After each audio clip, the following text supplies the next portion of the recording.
try and do something with it. He's going there, cut. This is an exercise video and it's called knife 1, 2, 3. So why 1, 2, 3? Remember, it's an exercise video, so you're learning how to move. And what we want to do here is when people are coming after you with a knife, they're not coming after you with a knife like this, which is the way most people study. So when he throws that knife at me like that, and I go 1, 2, 3, 4, 5, 6, 7, 8, turn around to here, do something on this side, hit him here, and he still has a knife and he hasn't moved. Not too realistic. So usually what happens when I stab him with a knife, if I'm doing something with a knife, I'm going to be here, there. That's what's happening. He can't grab my hand.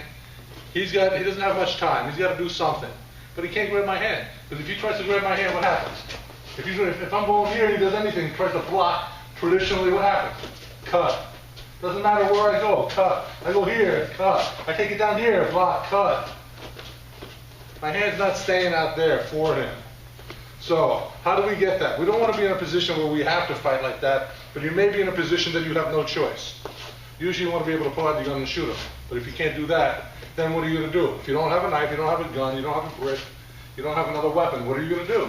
So now you only have your hands, and you can't escape. Then what are you going to do? So, what we're doing here is we're doing an exercise to help you do that. So, as he stabs me, we'll see what's happening here. If I'm standing right side forward, I'm going to take my hand and I'm going to hit him down on his hand. That's number one. Number one, getting his hand out. I don't want his hand to go out this way. Because if I push his hand out this way, and I get this, I go 1, 2, and I get his hand here, what's he going to do with that hand? Just take it straight out and cut. Easily. There's no possible way that I can hold his hand here. No way.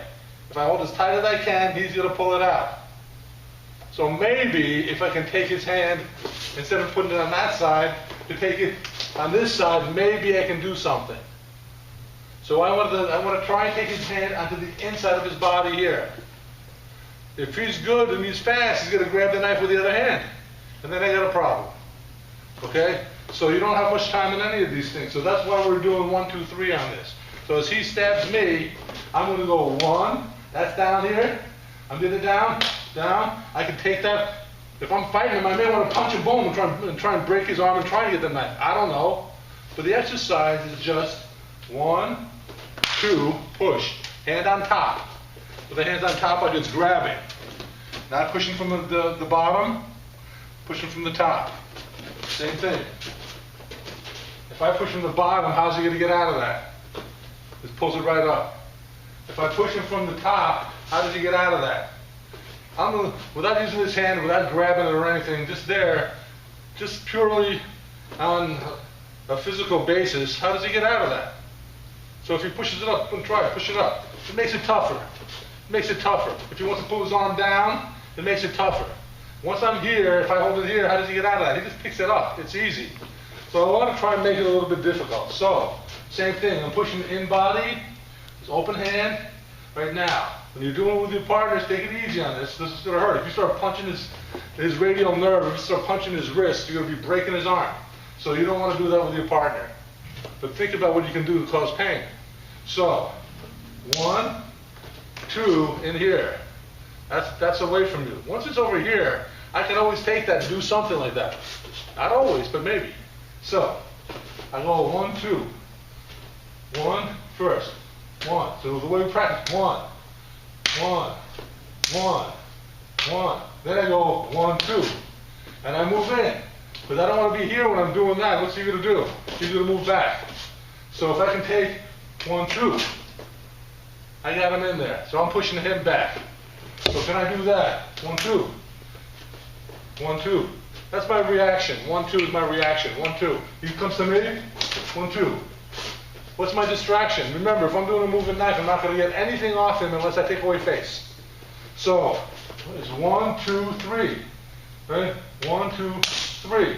So if he doesn't have his hand there, I'll be able to do that and work out with him a couple of times.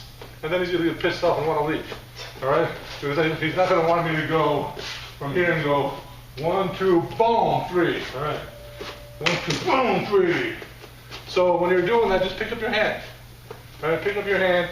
And now I can start going 1, 2, 3. And go slow. 1, 2, 3. 1, 2, 3. 1, 2, 3. 1, 2, 3. And then start picking up the speed as you feel better. As you feel more confident, pick up the speed. So, and still keep it light. Still keep it light. Still keep it light. Still keep it light. Then pick up the speed. Pick up the speed. Then try and do something with that. This one there, cut. You figure out what to do. But right now the exercise is only the 1, 2, 3 part. 1, 2, 3. 1, 2, 3. And I'm moving in on him. I'm moving in. I want to get the knife out of my center line. Once I do that, distraction, boom, second, go. I can do something with that.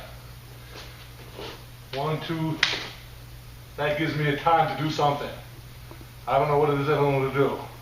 But 1, I like to move in. So we go back and forth. And he goes slowly. And I go slowly. And remember, you want to start this, whatever you're doing, you want to start like it's on a clock. We get there in a circle, you have 360 degrees.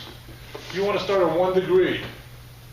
So 1 degree is just going soft and doing that. So he can figure that out and he can feel what he's going to do. And as you get better, you turn it up 1 degree. So now you're just going a little bit slower. You got 360 of those to go. So don't go from doing really soft to go really fast if you don't know what you're doing, because you're going to be doing it wrong. You're going to be doing it permanently wrong. Practice makes permanent. Not practice makes perfect. And then what can I do from there? So do that again with yourself. And close the line. Close me off. And make sure you get my hand that's not going to go on the outside. And you, as the guy stabbing, bring it back. No, 2 hands. Do the whole thing. Whole thing. All right, so that forces him to try and figure out that he's got to close the distance and close my hand out. If he doesn't do that, if I don't bring my knife back and I leave it here and let him go here and go, he's not worried. If I go here, I got him stabbed. Right, so now he's concerned about getting it on there. It makes him better at this exercise. And then we go back and forth on that. So practice that exercise. If you start practicing that exercise, you're going to start moving faster, and your hands are going to move faster. Keep everything loose. Don't try it with power. The power will pick up.